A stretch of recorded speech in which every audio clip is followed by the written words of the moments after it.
If you want to open your Bibles to Numbers chapter 4, we'll eventually get back to 1 Chronicles 13, where we read from a moment ago, but we'll first get to Numbers chapter 4. If you'll find that, we'll be ready to study together in just a moment.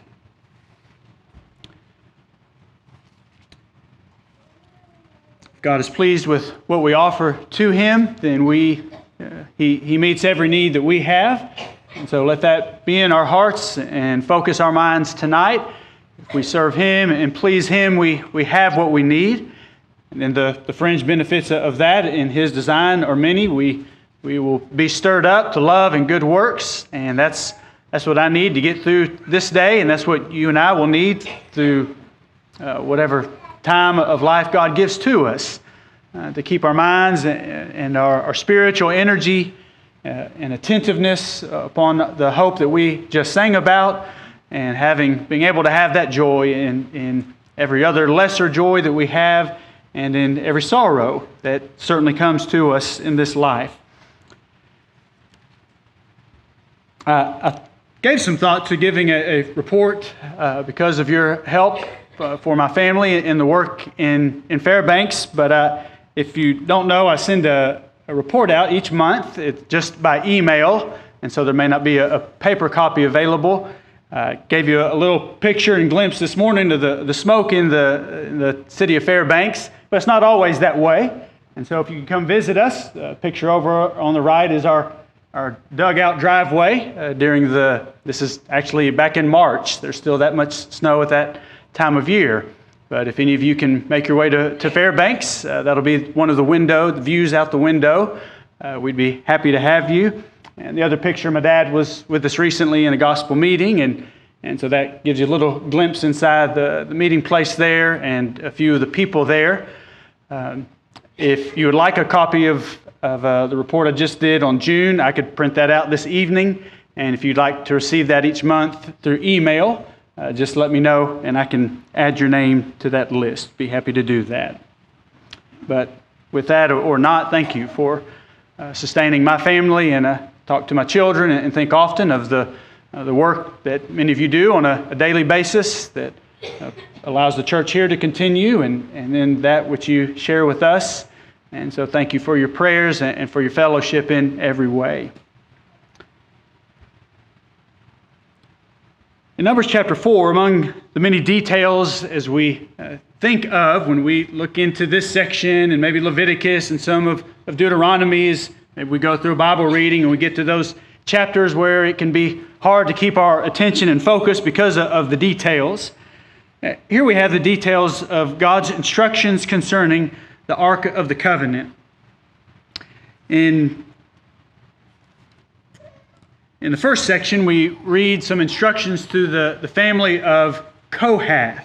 And what their responsibility primarily was the care of the Ark of the Covenant.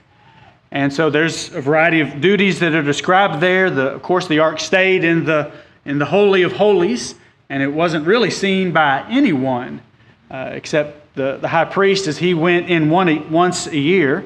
And so it was not even typically viewed by the general public. The instruction is given to them when it was time, as they traveled through the wilderness, when it was time to move. The veil that separated the holy place and the most holy place, that veil was to be taken down and laid over the Ark of the Covenant. And so even those taking care of it wouldn't sit and stare at it. So few people from that perspective would even be able to see it. And then you might remember there were rings at each corner of the Ark, and there were poles that would be inserted into those rings, and the family of Kohath was to move that. Notice in verse 15, when Aaron and his sons have finished covering the sanctuary and all the furnishings of the sanctuary, when the camp is set to go, then the sons of Kohath shall come and carry them, but they shall not touch any holy thing, lest they die. And so here God introduced the responsibilities to this family, the family of Kohath. There, of course, could have been more glamorous ways for God to have moved the Ark of the Covenant, and we all know He could open the Red Sea. He could have provided so that the Ark would just miraculously, supernaturally move by itself and just float along. God could have done a variety of things to get the ark from A to B, but he involved man and gave them these simple instructions. And the warning here is given that they were not to touch any holy thing lest they die. This week in the VBS, we're going to be looking at the life of David, King David. Of course, well known to anyone who has read the Bible for any amount of time. Uzzah, though, is a lesser known man. And maybe he's known by many of us, but fewer in people in the world at large. And their lives, just like everybody knows David and Goliath and David and Bathsheba, the lives of David and Uzzah also intersected. And so tonight I want to look at Uzzah is certainly a part of it, but I want to notice David's part in the events that occurred here. And so simply we'll consider David and Uzzah. And so in Numbers chapter 4, we have the background. We come closer, though, to the time of our study tonight in 1 Samuel chapter 4. During the days of the judges, as Israel was battling against the Philistines on one particular occasion, they thought, well, you know, if we would take the Ark of the Covenant with us into battle, that would almost certainly guarantee a victory because the Ark is God's presence. And so if God is with us, who could be against us? So they take the Ark into battle, but they were wrong. The Ark was not the guarantee of victory. In fact, not only were they defeated by the Philistines, but the Philistines also captured the Ark and took it with them. And so you can read about that in 1 Samuel chapter 4. Well, God made sure that the Philistines were not interested in keeping it in their museums or even in their temple. And if you want to read about why that was, you can finish reading 1 Samuel 4 and chapter 5 and chapter 6, and that's an interesting account to read. But in chapter 6, eventually the Philistines arranged for, ironically, on a cart, for the ark to be returned to the people of Israel, and it arrived to the people of Beth Shemesh. And for some reason, we're not given all these details, but the people there, the Israelites there, decided it'd be interesting to look into the ark and to see what was there. And because they did that, God struck them with the plague, and so then they decided they didn't want the ark with them either. And so it was sent in the care of the Levites down the road to a place called Kirjath Jearim in 1 Samuel chapter 7. It was put in the home of a man named Abinadab, and then his son Eleazar was consecrated, was set apart to take care of the ark while it was there. So that was during the time of the judges. And then Saul becomes king. Got behind there. Saul becomes king, and Saul is king for 40 years. And during all of his rule, the ark doesn't move. It remains in the home of this family for the next 40 years. So now we come to our study tonight in First Chronicles chapter 13. And then 2 Samuel chapter 6 records the same events. Turn over to 1 Chronicles chapter 13. And so, as we read a few moments ago, as David has newly become king, so he decides we ought to bring the ark to Jerusalem. David is going to build his house there in Jerusalem. And he says, we haven't inquired of the Lord at the ark since the time of Saul. And so he makes these preparations for the ark to be delivered there, but he doesn't do so just on his own initiative. He doesn't just give an executive order. He calls in verse 1 all the captains and the leaders of the people and says, here's what I think we ought to do. Do you think we should do this? And he even says, if it is of the Lord, this will be our plan. So he uses wisdom to gather these people together and, of course, to include, let's only do this if it is of the Lord. And everyone on that occasion agrees, and so all of Israel is going to be called, including the priests and the Levites. They are mentioned. They're going to be called and gathered, and so there's going to be a big parade, so to speak, of moving the ark from Kirjath Jearim to Jerusalem. Now, among some of the details we're not told, again in verse 2, David makes the wise statement, if it is of the Lord our God, we'll do this. But we're not told what efforts were made to find out if this was of the Lord. We're not told whether David prayed about, is this the move that should be made? Is this the time it should be made? Is this the place that it ought to go? Maybe he did. I don't know. We will read later, he did not go back and review the scriptures that talked about the care of the ark and the transportation of the ark. Did David talk to any prophets, to any priests? I don't know. So he says the right thing publicly, or at least to the leaders. What his follow-through was, I don't know. And so at this point, David's leadership, in verses 1 through 4, a decision is made, and much of the reasoning that is there is made, but David's leadership is lacking in some ways at this point. So now read with me verses 5 through 10. And so everybody agreed this is right in our eyes. And so beginning in verse 5, David gathered all of Israel together from Shihor in Egypt to as far as the entrance of Hamath to bring the ark of God from Kirjath-jearim. And David and all Israel went up to Baalah, to Kirjath-jearim, which belonged to Judah, to bring up from there the ark of God the Lord, who dwells between the cherubim, where his name is proclaimed. So they carried the ark of God on a new cart from the house of Abinadab, and Uzzah and Ahio drove the cart. Then David and all Israel played music before God with all their might, with singing on harps, on stringed instruments, on tambourines, on cymbals, and with trumpets. And when they came to children's threshing floor, Uzzah put out his hand to hold the ark, for the oxen stumbled. Then the anger of the Lord was aroused against Uzzah, and he struck him because he put his hand to the ark, and he died there before the Lord. So this is, of course, probably the most familiar part of these events of the life of Uzzah. He put out his hand to take hold of the ark because the oxen stumbled, and he was struck dead at that moment, and there in front of everybody, they all saw his life end for that. There's a number of lessons that were learned by everybody who observed that. And then as we read this very basic account, there's a number of lessons that we immediately learn as well. First is that God's word was not changed by the series of events that occurred here.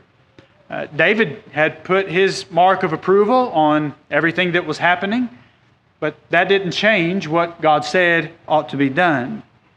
The leaders, the captains, and whoever else may have been involved in this, including some of the priests and maybe even the Levites, their approval did not change what God said was to be done. The many circumstances involved in this.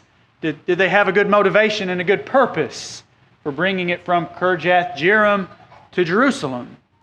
Well, David said that we haven't inquired of the Lord at the ark.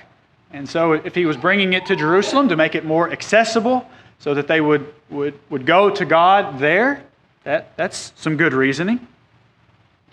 They used a new cart, and we'll just try to give the best spin on it we can. It was a new cart. Somebody had to pay for a new cart, and probably they used a new cart as a way to honor God in the transportation of it. They could also say, kind of like we all did in our childhood, well, they did it first. Over 40 years ago, the Philistines delivered the ark back to the Israelites, and they transported it on a cart. The oxen stumbled, of course, and nobody would have anticipated the oxen stumbling on that occasion, but that didn't change what God had said. And there was not a higher principle involved. What I mean is, but what's more important, to not touch the ark, or to and let it fall and possibly be destroyed, or to just touch the ark so that the name of the Lord, which is proclaimed between the cherubim, so that that's not destroyed or even damaged or even just scratched in the least? Well, that reasoning, this idea that even exists sometimes today, well, there's a higher principle involved. Well, no, you never have to disobey some command of God in order to obey a command of God. There's no such higher and lower principles. There's first principles and second principles. There's the weightier matters of the law, but the weightier matters never mean you have to disobey the lighter matters, if there be such. Uzzah's motivation, of course, did not change what God had said. And so while God certainly looks upon the heart, we need to know that. God looks at the heart. We can only see the external things. That's true. But God looks at the heart. And so we cannot justify sin by the idea, well, but God knows what my heart is. Well, if I'm playing songs to God or I'm singing songs to God, God knows what my heart is, but none of that will change what God has said in that matter. Well, how I dress on my lawn or on the ball field. Well, but I know what's in my heart, and God knows what's in my heart. That's true. But that doesn't change what God says in those or in any area. And so Uzzah's sin and his punishment illustrate the righteous judgment of God, and that God's word does not change according to our ideas or our observations. Secondly, everybody who saw that, who was there that day, and down to this day who reads it, maybe someone even reading it for the first time, and maybe they've read through Numbers and seen God punish the Israelites, then here they're reminded of the severity of God. Now, Paul in Romans 11:22 reminds us of the goodness of God. And if we don't know of the goodness of God, then we're deceived, or we just don't know who God says He is. But also, if we think that God is only a good God and not a severe God, we've also been deceived. And this is one of the occasions that remind us of that. Severity, we should know, is not unfair, and it's not overly harsh. It's not unjust, but it's strong, and it is harsh because some things justify a harsh, strong reaction, don't they? And so that's who God is, and that's what God did on this occasion. And it's a good reminder that each of us are going to stand before God, who is merciful and who's also just, who is severe, but He's also a justifier. And so for those reasons, there is a heaven, and there is a good and a merciful God, and there is a hell, because there is this God who is also just and severe. And so many people were reminded of that lesson on that day.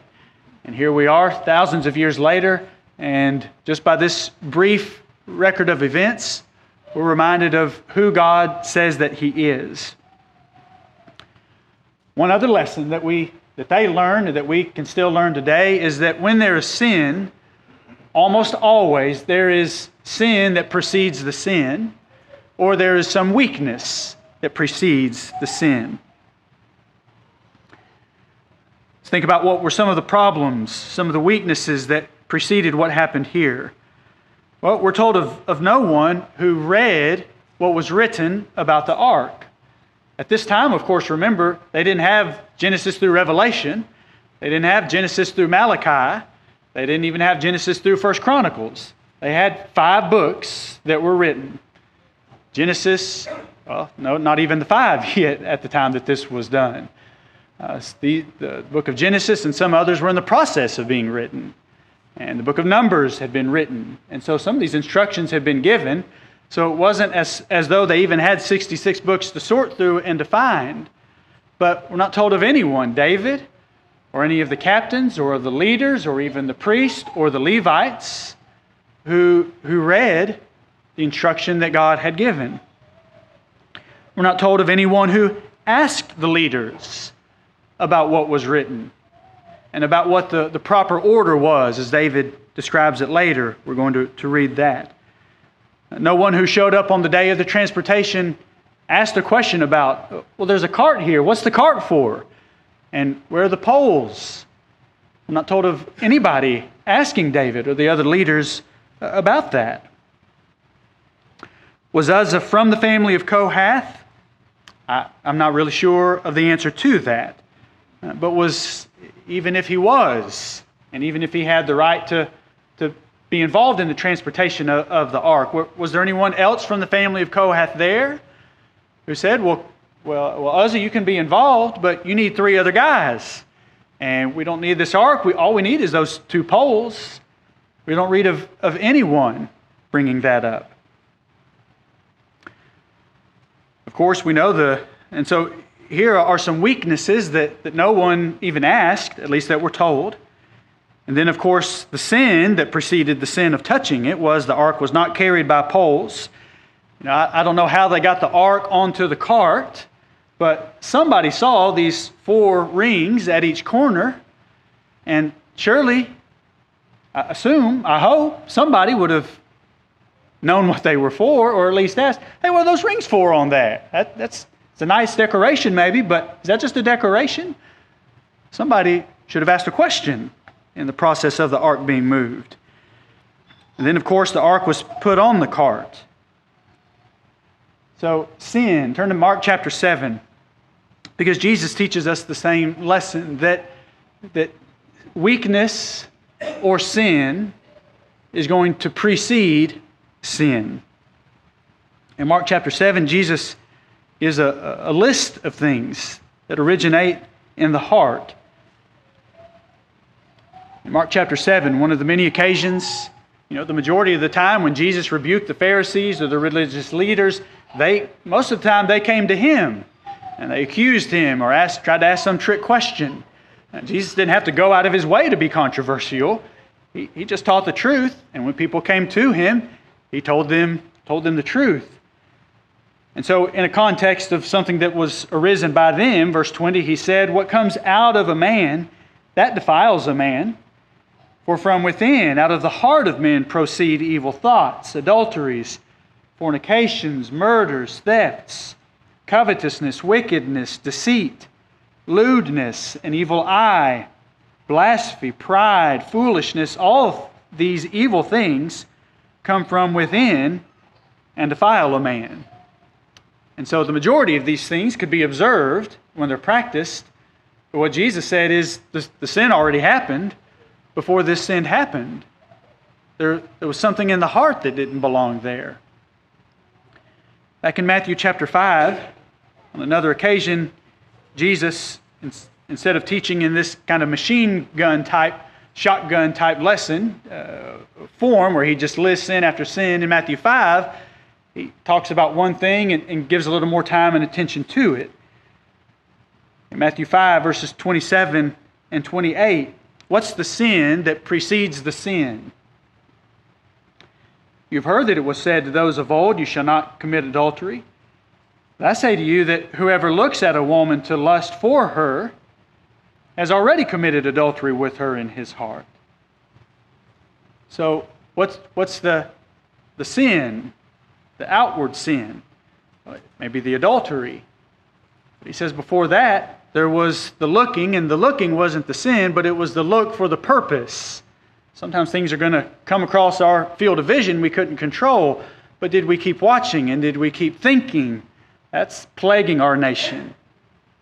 And so Jesus says before the sin of adultery, there was already a sin, the desire to commit the sin. And when the decision was made that I'll do that if I get the opportunity, then that sin has already happened, and then that leads to another. And so we talked about a long list of sins that preceded the sin of Uzzah. Well, we have the same dangers today. And so Solomon tells us in Proverbs chapter 4, guard the heart, for from it springs the issues of life. Guard your heart with all diligence. That's where Jesus said every sin originates. Well, I should have had you mark 1 Chronicles 13. Let's go back there. 1 Chronicles chapter 13, verses 11 and 12. And so, after the paths of David and Uzzah have crossed, now let's look at David's leadership here. Verses 11 and 12. And David became angry because of the Lord's outbreak against Uzzah. Therefore, that place is called Perez Uzzah to this day. David was afraid of God that day, saying, how can I bring the ark of God to me? We talked about at the beginning of these plans, David showed some good leadership in the things that he said and the way that he went about making that decision. there's wisdom in gathering with other leaders. But as I mentioned, what we don't know is how or how much time David spent actually seeking to know if this was the Lord's desire, if it was His will, and what God had already said about what His will was when the ark needed to be transported. But we do know what David didn't do. Look over in chapter 15 of 1 Chronicles. And we'll get to this again in just a minute, but he says in chapter 15 and verse 13 that we did not consult him about the proper order. So again, he said the right thing earlier, well, if it is of the Lord, but then David later admits we did not, notice, we did not seek out the proper order. So that's what David did not do. And that's upon David because of his leadership as a king. So then at Uzzah's death, what leadership does David show? Well, he's angry. It says that he was angry at the Lord's outbreak. You know, we all make plans. We all have plans, and when our plans get interrupted, that can be difficult and frustrating. And so that's the mood that David is in. This ruined his plans. It probably embarrassed him, because whose idea was it to get the ark moved? It was his. And there were all these instruments and all this joy going on. And now not just David's mood, but can you imagine being there? I suppose it was kind of like the shooting on July 4th in Chicago. That everybody's there to have a good time, and then now there's death. If you can picture that, that's what's happening here. And so David is angry. He's probably confused, kind of like Joshua. You remember when Joshua led the people to fight Ai? Well, we're going to go up there and just take care of them. And they go up and the people of Israel get routed, and Joshua's confused. And so here David is confused, and he was afraid of the Lord. David just thinks God's acting out of character.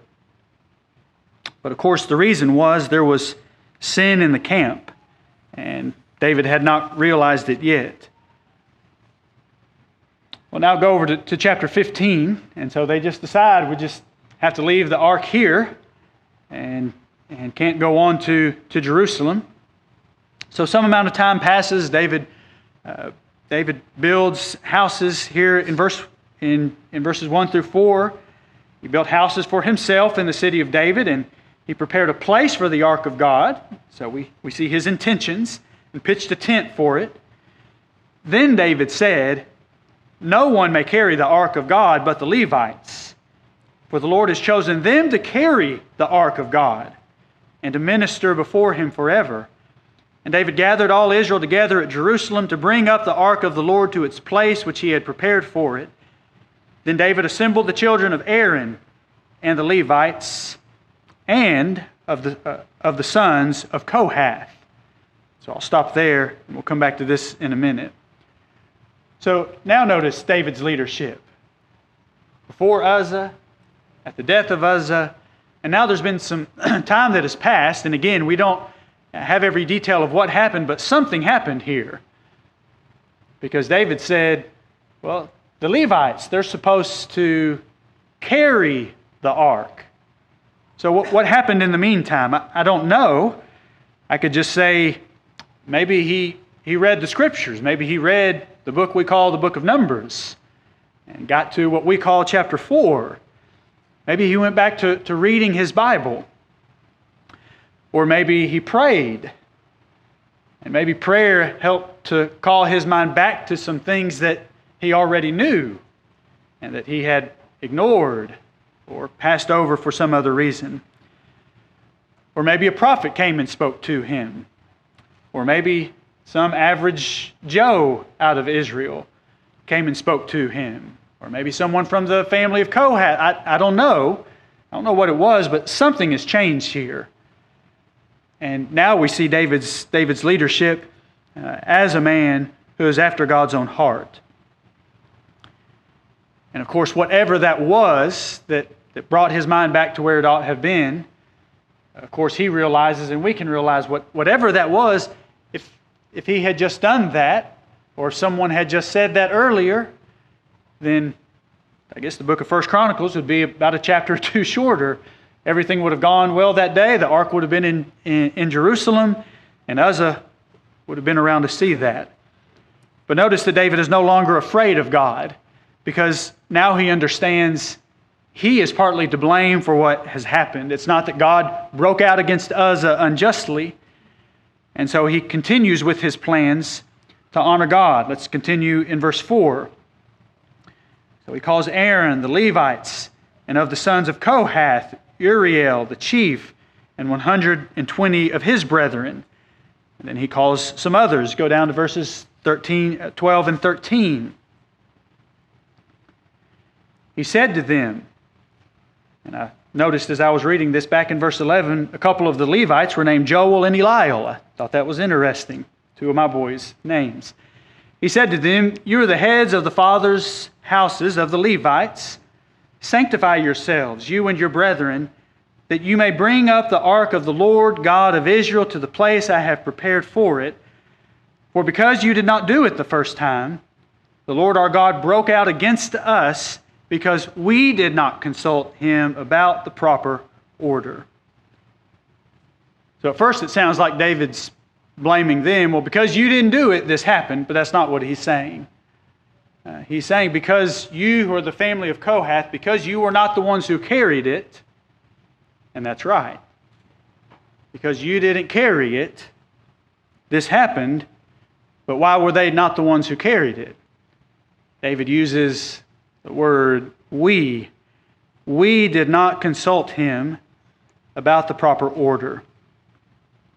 A man after God's own heart, a leader after God's own heart, David accepts his responsibility for his part in the disaster and the problems and the mess, and yet he's not so discouraged by that he just says, well, somebody else will have to move the ark, and whenever and however they want to do it. He doesn't dissociate himself from it. He's been part of the problem, but now he's going to be sure the ark is brought the right way. This is humility. And David's going to need this humility for the rest of his life, isn't he? There are going to be any other occasions where he's going to have to say, I am the man. I'm part of the problem. I was wrong. But let's do what's right. David's going to need this, and David shows that here. And he'll show it again, and we'll be looking at some of those examples this week. And of course, God is still looking today for elders and deacons and evangelists and teachers and husbands and fathers and wives and mothers who demonstrate that same humility. We have all caused our share of problems. And humility is a part of what helps us to be a part of the solution. God is looking for leaders today who are after his own heart. And so in verses 25 and 26, what I trust was David's intent and plan from the beginning is now accomplished. God is glorified. Verse 25, so David, the elders of Israel, and the captains over thousands went to bring up the ark of the covenant of the Lord from the house of Obed-Edom with joy. And so it was, when God helped the Levites, who bore the ark of the covenant of the Lord, that they offered 7 bulls and 7 rams. Now they could bring the ark with joy, and it says because the Lord helped them. And there's nothing said of any miraculous help. At the least what we could know, how did God help them bring the ark up? Because he told them how to bring the ark up. It wasn't their idea. The family of Kohath didn't say, we need to be the ones to do it. God said you need to be the ones who do it. And when they did it his way, the Lord was with them. The Lord helped them. And so they could bring the ark up with joy. Before we finish, notice this. It's just kind of to our mind, might be thrown in a detail. And they offered 7 bulls and 7 rams, and then you go on. But I want to close by thinking about that. What did the offering of bulls and rams have to do with anything here? Hebrews chapter 9 and verse 18, in an observation about this period of God's revelation, says that all things are sanctified by blood. And remember, sanctified, not a word we hear or use very often, but it's connected to the word saint or holy or set apart. And so all things were set apart by blood. They consecrated the day, the events of the day, and the plans. And death was the way that God instructed them to set certain things apart. It showed something was special and of value and important. And not by selling the things, but by losing the value of the things as far as earthly things go, losing the value and offering the sacrifice to God, that showed the value and the importance of what was being done. And there are many other occasions, you can probably think of some, where this happened, where it was not always an occasion of sin, but on some occasion of joy and rejoicing that there would be a blood sacrifice that was offered. They expressed their joy and their gratitude by including in that the death of animals. Now that's not the way that we throw a party today, is it? But they did. When they rejoiced, and especially when they gained something, one of the ways that they showed, they recognized that it was from the hand of the Lord. When they gained, they lost. When they gained something, they voluntarily gave up something. And in this case, they gave up something in a public way that showed we're thankful to the Lord for that. I'm not saying when you have a birthday party that you need to go out and burn an animal necessarily, but maybe there's something, some principle there, some lesson that we can learn. We live in a society of gain, gain, gain, get, and it keeps the attention on us because it's my day and I got the award and my picture was in the paper, and that's fine, that's okay. But on occasions where we gain, maybe it can be helpful and good to us and to our families and those around us that in some way, when we gain, we willfully lose. We willingly give something up. And that's a mean not just of being inwardly thankful and feeling thankful, but it's a way of expressing our thanks to the giver. I'll close with Ecclesiastes chapter 7, verses 13 and 14. Ecclesiastes 7, 13 and 14. It says, "Consider the work of God, for who can make straight what he has made crooked? In the day of prosperity be joyful, but in the day of adversity consider. Surely God has appointed the one as well as the other, so that man can find out nothing that will come after him."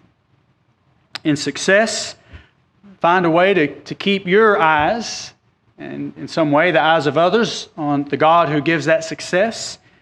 In failure, find ways to keep your attention, when it's more difficult, to keep your attention upon God who cares for you in the failures and in the struggles and the sadness of life.